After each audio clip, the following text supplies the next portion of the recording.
Hi,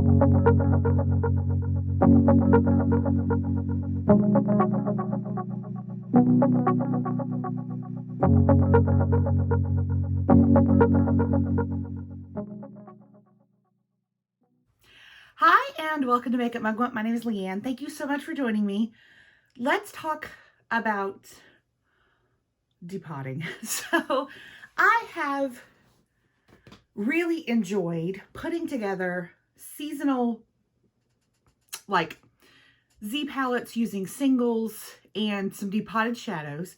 And so one of the things that I wanted to do was take some palettes specifically from one makeup brand and depot all the shadows that were in those palettes, because I wasn't going to use them in the palettes and I wasn't going to use them on my channel, but I did want to get some use out of the shadows because I purchased them. Excuse me. And so I did that. So I want to talk through how I did it. I could not film it because angles and insanity and sharp objects. But I did take some photographs, so I'll put those up into the video so that you can see what I'm talking about. Why am I coughing? I don't know. Cheers.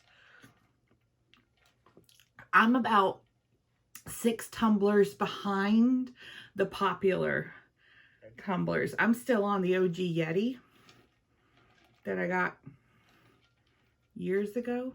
I have one. This is it. Mr. Mugwump got it for me. It's like a mint color and it has a little handle and the whole thing. So cute, right?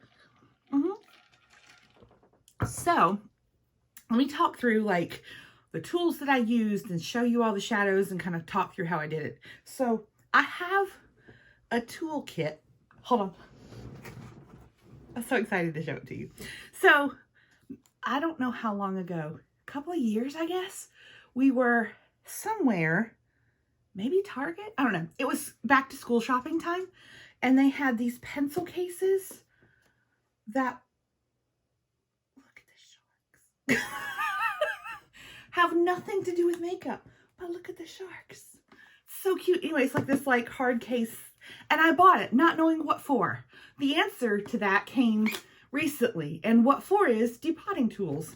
So it has a little latch. Look, it's like I'm a secret agent. So not like that at all. So I'll show you some of the tools that I use and describe the process of it, and then show you the end results in my giant Give Me Glow magnetic palettes that are bigger than me. I'll show you what came as a result. So in my little depotting toolkit, if you will, on this side I have all the little magnetic little pieces, a pair of tweezers, but these I did not need because the shadows from this brand were already magnetic and they were the right kind of magnet that go in there, so it was fine. I didn't actually need to put these on, but they come with every like Z palette that you get or whatever. So on this side, I got a box cutter. I'll talk about how I use each one of these as we go forward. I have one of these. It's bent, so it's not supposed to be. I bent it. So it's one of these little gigs here. This side has a pointier end. This side is flatter, fairly thin. And I used this. And then this is not a typical tool that most folks would have, but it worked for me. This is a scalpel. And it's a scalpel that came from my anatomy and physiology lab kit, where you would like cut open animal parts for your lab. Well, Mr. Mugwump and I took the lab at the same time. And so we shared a scalpel, you know, we also shared animal parts. And so we were also during the pandemic, so we had to do this in our garage. I will tell you the whole sordid story one day. So hit like and subscribe for that. But this has never seen a cow part before, or a sheep part, or any other animal part. Anyway, it was a clean, brand new scalpel, but I saved it from my lab kit so that I could use it eventually for something, and this was it. This did a great job of what I used it for. So let's talk through the process of what I did, and then I'll tell you a little bit about kind of each way that I did this. So this is the brand that I depotted all of these shadows from. I've depotted other shadows in the past because packaging was too bulky or something arrived broken, and so I wanted to use the rest of them, things like that. But this was the first time that I like did a whole project and I depotted multiple palettes worth. And so a couple of things, there's different types of packaging here. I'll kind of talk a little bit about how I did this. This style, I have I have the blue and the red of this one. I did not do those yet. I probably will, but just not yet. So here's what I did with this one. I used the box cutter to cut the palette out of the packaging. And then I began working on the actual packaging, the backing of that packaging. So in this palette and every palette except one, the backing was all cardboard. And so some people have used heat. I didn't really find that that helped me at all. It was a matter of prying, getting underneath in between the metal pan, the cardboard, and the glue, and just popping that shadow out. So I used this tool to get in between the cardboard packaging and the metal pan side or the corner and wedged it under and just picked it up. Okay. Sometimes using this to slide back and forth to really release some of that glue that was behind it, and then just pried it up, and then face down my shades would sit. And then I did use, y'all are going to laugh at this, and you should. Where is it? There you are. Okay, this is not what it is. Okay, this is an old NYX dewy finish setting spray bottle from years, and I put rubbing alcohol into this years ago, and I just keep refilling it because the sprayer is really good. And so I use this to spray alcohol when I am like resetting something that's broken. I use rubbing alcohol to do that, or using rubbing alcohol to clean some of my makeup or to sanitize it, but also to help remove glue. So I would spray this on the back of the pan, and then I would actually use the Yield scalpel and really scrape the pan to remove the glue, and then move on to the next shade. So once I had cleaned the back off, I used baby wipes to really clean up the pan on the back and to continually clean my hands because I had quite a bit of shadow, quite a bit everywhere. And I would clean those shades up, put them into my magnetic palettes, and continue on. So this style of packaging, just cut it out. The same thing with this palette. So in the same vein, I attempted to cut it out. It didn't want to come out.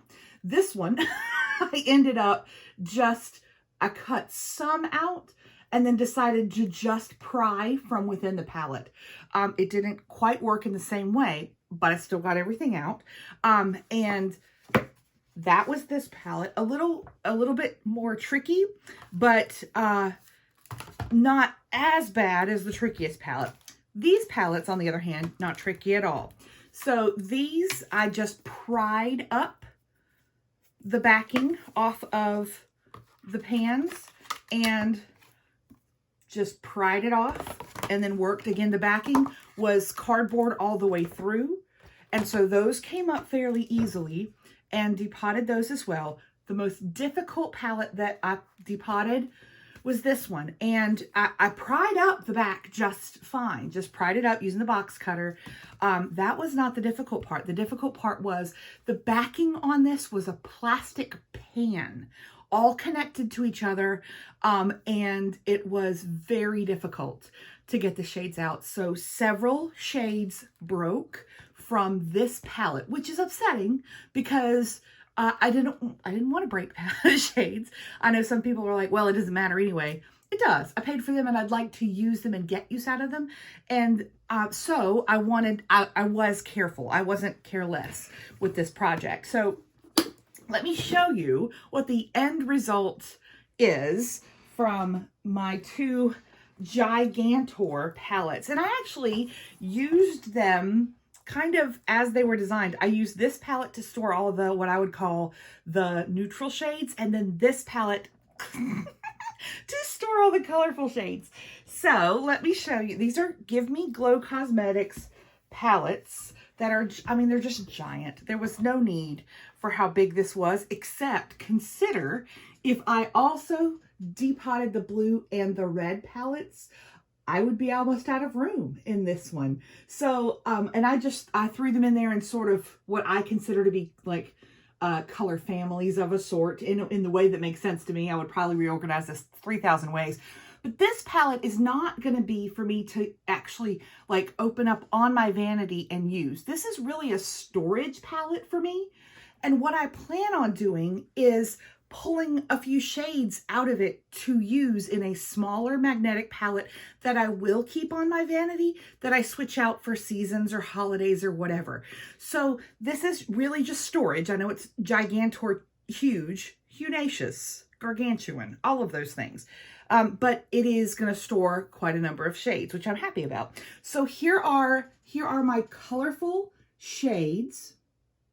You can see some have some war wounds, but I was getting zero use out of these shades at all. And so even though we had a few casualties, I am very, very pleased that I will get some use out of these. So let me show you the neutrals that I depotted. Keep in mind, I had quite a number of neutral palettes from this company. Check it out. Right? Look at all that. Also, how many bone-colored shades does one person need? Shut up. I love them. So I'm going to use these and be very happy to get use out of them. Very, very happy. So these are, again, I'm just, some got wounded. Most did not, though. It's probably around 10% that had wounds. And I'm okay with that number, considering 90% of them did not. So I will be using those shades to build along with my Sydney Grace shades that were already, they were single shades. My Sydney Grace single shades, my Makeup Geek single shades. And then I have so many palettes of depotted shades from over the years. So I depotted way back in the day. I depotted my Stila, like In the Light, In the Know, In the Garden. Like I deposited all of those, I depotted all of those way back in the day, and have almost all of those shades still, and they're still good. They still have great payoff. I love them.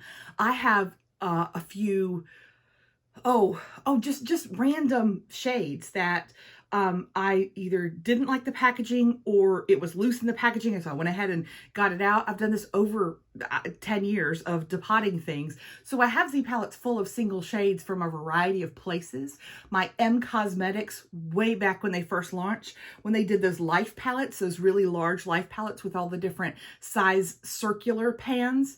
I have, I don't know how many of those from over the years that they were in this big magnetic palette, very clunky, really poor use of space, and I've just used my regular Z palettes to house them.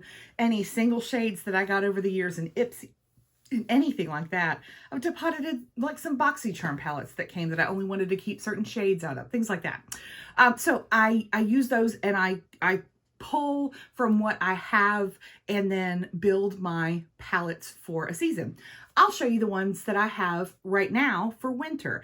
These have, I did this, I pulled these shades before I depotted all of these other shades, but I have several to show you. So I have actually two. I have a small Sydney Grace 9-pan. These are not all Sydney Grace shades. Some of them are. This is it's a very, both of these are winter shades in my opinion, and I just keep them on my vanity. Some of these are from Shop Miss A, ColourPop. I have this holographic glitter one is from an Etsy brand, but some of these are Sydney Grace. I've got a variety of shades, and then this one is my apparently a Z palette and Ulta collab palette. Heavens only knows how old these palettes are. But in this palette, I have a variety of shades. I know what some of them are, some of them I don't. This is a shade from the brand that I depotted all these things, but this one came in a 9-pan that was There were only a handful of shades that actually had payoff. The rest of the shades were just terrible. So I depotted this a long time ago. This is one of those shades. It's beautiful. This is a shade that I pressed out of a pigment myself. I believe this is a small CoverGirl shade. This is another CoverGirl shade. I've got some ColourPop and some AOA Studio. This was Stila. It was like an art palette. This is an Essence shade. This is a MAC shade. So these are a couple of the small circles, or the M Cosmetics from the Life palettes back in the day. So I've got, it's just a variety of shades, but this is my winter palette that I want to use every single day, all day. I just want to smear it all over my face. I'm a cool tone person, but these mauvey, taupey things make me happy. So this is what I have pulled, but starting for spring or whenever I'm just feeling froggy, I now have a large variety of neutral and color shadows that I can pull from to get some use out of them, which is what I wanted. That was exactly why I wanted to do this project and to work on that, is so that instead of these just sitting in the back of a shelf somewhere rotting, because I would not, I don't support this brand with my money now, or with my channel by saying you need these, but I had them and I had already spent the money. I don't, I do want to get use out of what I already have, and I'll use it up and then be happy when they're not here anymore. Just like I would with any other brand that I had purchased in good faith, and happy to use them. So there's that. That's how I depotted. Loving giant palettes as big as I am. That's so much fun. I hope you enjoyed just kind of talking through my process tonight. If it's your first time here, welcome. I am a makeup enthusiast. I enjoy hanging out with my friends on the internet and talking about makeup and all kinds of things about makeup. So hit subscribe if you haven't already. Friends who are back again, like you are for every video, I appreciate your support. Y'all are everything. I really appreciate y'all. Thank you so much for liking this video and for sharing my content with others so that my channel continues to grow. I do really appreciate you. I hope you have a fantastic rest of your day. Leave any questions that you have down below. Let me know if you are on a depotting kick, what you're depotting, and any tips and tricks that you have found. I really do appreciate it. Y'all have a fantastic rest of your day. Bye-bye.